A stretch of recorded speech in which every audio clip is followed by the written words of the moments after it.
Nursery, Mrs. Starkey here. I would really like to read your story, and the one I have chosen today, the Scarecrows Wedding. So we see what happens. Let's have a look. Okay, Betty O'Barley and Harry O'Hare were scarecrows. They scared lots of crows every day. Harry loved Betty and Betty loved Harry. So Harry said, "Betty, my beauty, let's marry. Let's have a wedding, the best wedding yet. A wedding that no one will ever forget." Betty agreed, so they hugged and they kissed. Then Betty said, "Harry dear, let's make a list."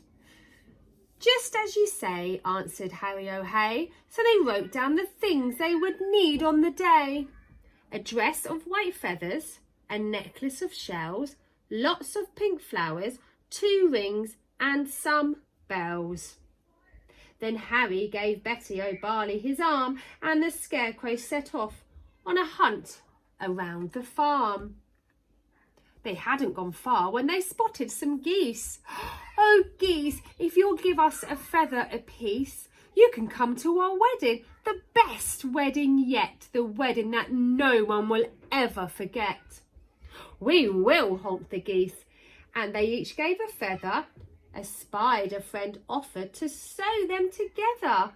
"Hooray!" cried the Scarecrows. They hugged and they kissed, and they hurried back home and crossed dress off their list.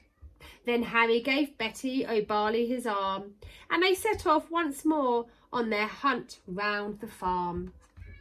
They hadn't gone far when some cows gathered round, and the bells around their necks made a wonderful sound. Ring-a-ding-ding, ring-a-ding-ding. "Oh, cows, will you please come and make your bells ring for our wonderful wedding, the best wedding yet, the wedding that no one will ever forget?" "Yes," moved the cows, "we can tinkle our bells." Then a crab scuttled up with a necklace of shells. Some mice found 2 rings in a bin. They were certain the rings had belonged to an old farmhouse curtain. "Hooray!" cried the Scarecrows. They hugged and they kissed. "Pink flowers are the only thing left on our list." Then Harry said, "Betty dear, I can find those. Why don't I pick some while you have a doze?" Pink flowers, buzzed a big stripy bee. "I can find a field of pink flowers. Follow me."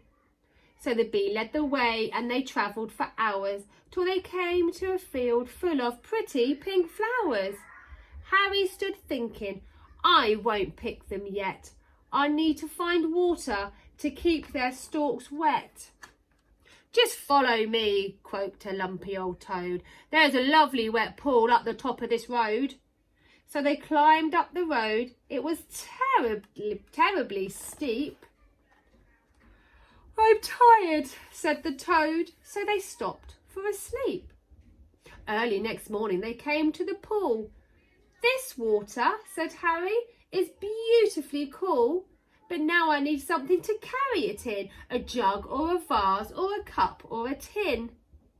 "I think I can help," said a small swirly snail.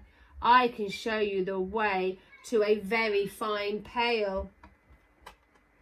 So the snail and the Scarecrow set off on their way, but the snail was so slow, and it took more than a day. Oh my goodness me. Betty was worried. What's happened to Harry? Where is the Scarecrow I'm planning to marry? The farmer came with a frown on his face, and he made a new Scarecrow to make Harry's place. Oh no. "Good day," said the Scarecrow. "I'm Reginald Rake." He took Betty's hand and he gave it a shake.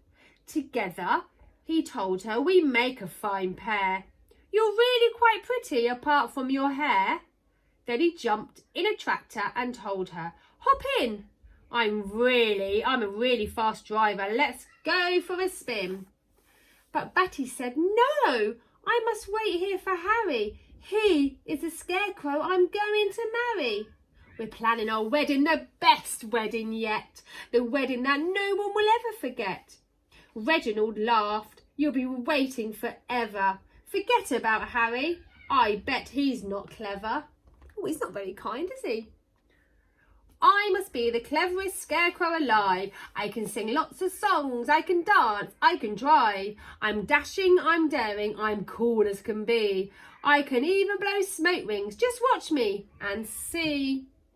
And he took out a big fat cigar from a packet the farmer had foolishly left in his jacket. But smoking is bad for you, Betty exclaimed. Really, you ought to be feeling ashamed. Don't be a fusspot, said Reginald Rake. My smoke rings are staggering, make no mistake. He struck up a light and he tried hard to smoke, but straight away it started to splutter and choke. What happened next was completely unplanned.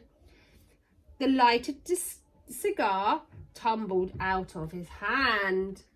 It fell to the ground and it started a fire. Betty screamed, "Help!" as the flames flicked higher. But Reginald Rake said, "I'd better be off," and he bounded away with a terrible cough. Then suddenly who should appear on the farm but Harry O'Hay with a pail in his arm. "Betty!" cried Harry. My future wife." He poured on the water and saved Betty's life. Then they picked up the flowers. They hugged and they kissed. And they said, now that's everything crossed off our list. So Betty O'Barley and Harry O'Hay wed one another the very next day. And everyone, even the snail who was late, said, "Don't they look happy and don't they look great?" This, they agreed, as they sprinkled confetti on Harry O'Hay and his beautiful Betty, is the best wedding ever and the best wedding yet. The wedding that no one will ever forget. Fantastic! I hope you enjoyed that story of a wedding. Maybe some of you have been to a wedding before. Now, in this story, I noticed that they wrote a list, didn't they? Now, the reason why we write list is so that we can remember what we need to do. Maybe you can have a go at writing a list of all the things you want to do at home that day.